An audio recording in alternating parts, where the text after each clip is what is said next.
Open Line Friday. Rush Limbaugh wrapping up the inaugural week back at the Limbaugh Institute for Advanced Conservative Studies. The inauguration is one day from today, and we're going to be doing something special on Inauguration Day. We'll have details coming up later, but basically we're going to start the program early on Inauguration Day. And what did I say? I said it's a day away? Well, everybody knows I meant that it's a week. Everybody knows the inauguration is not to. Well, I take it back. There might be some low information people out there that I shocked. Sorry, verbal dyslexia. The inauguration is a week from today. I'm trying to save time by eliminate syllables. And instead of saying a week from today, I said it's today or tomorrow or next day or whatever. But you all know when it is. It's January 20th. All right.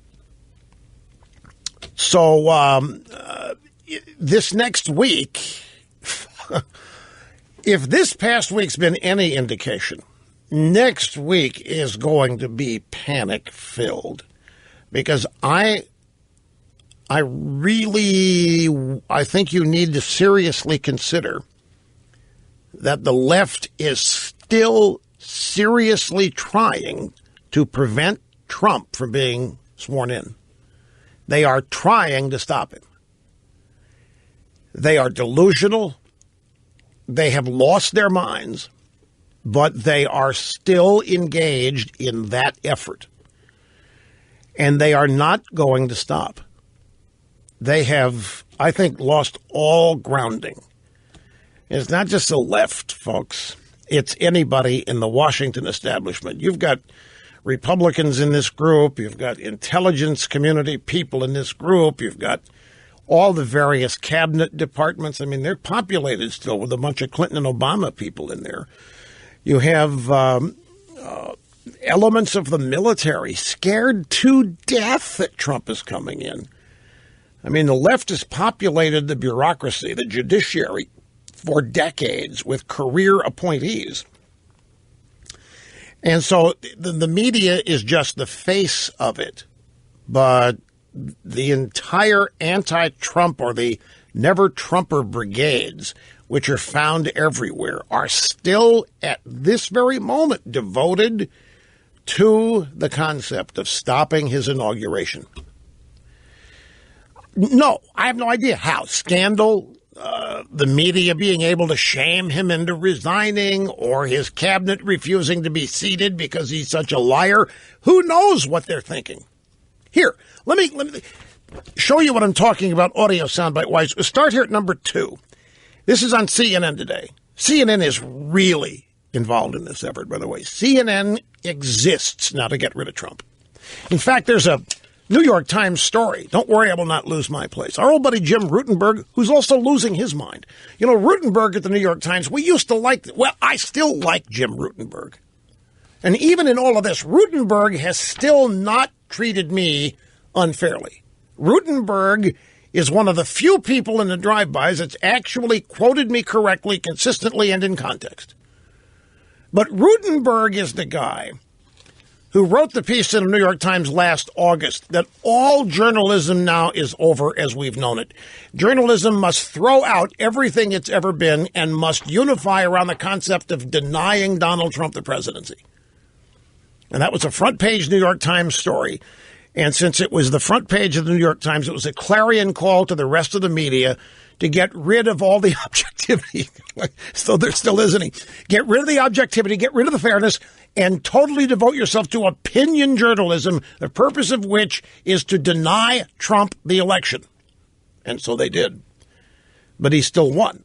So now it's the same thing. And Rutenberg is back, has a piece. As Trump berates news media, a new strategy is needed to cover him. So what we're reading here is that the previous strategy announced, I think it was last August, that journalists, all great journalists, all journalists of good faith must abandon everything they've ever learned at journalism school. Forget the who, what, when, where, why. Forget objectivity. Forget fairness. Forget impartiality. Jim Rutenberg in the New York Times urged media to devote themselves entirely to stopping Trump. In other words, all opinion all the time. If you have to make it up, make it up. Getting rid of Trump is so important that anything we do is warranted. Anything we do to get rid of Trump is justifiable and okay, whether it's journalism or not.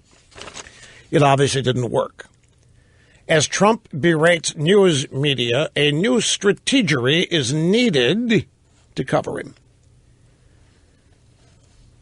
And the story goes on to explore various techniques the media might now try to stop Trump. Now, this headline, as Trump berates news media, a new strategy is needed to cover him.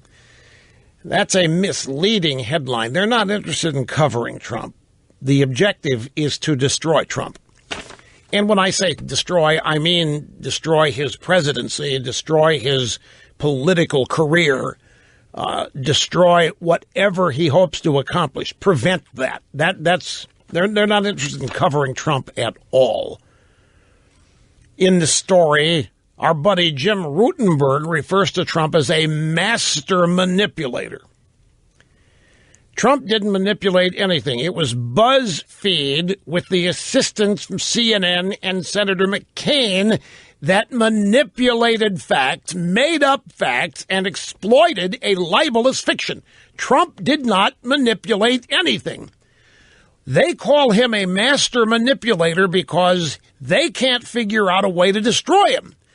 Every technique they have ever used successfully on any Republican they've tried to take out doesn't work on Trump.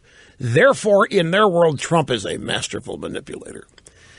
In their world, taking out a Republican is as easy as getting up and deciding to do it, because Republicans traditionally cower and cave. If you accuse them of something, they'll probably resign, or they'll stop being a problem. They'll tone down their criticism of Democrats and Obama or what have you. It's been easy to manipulate and control Republicans, and they've tried the tried and true techniques that have always worked against Republicans, and they don't work on Trump. And so since they're the smartest people in the room, and since they're the brilliant ones, and since they have all the power, it must be, they can't be failing, just like Hillary didn't lose the elections. Therefore, Trump has to be this master manipulator. What's Trump manipulating? He's manipulating the minds of news consumers. Trump is actually enabling trickery. Trump is tricking people into not believing what the media says about him. Can you believe that? The audacity.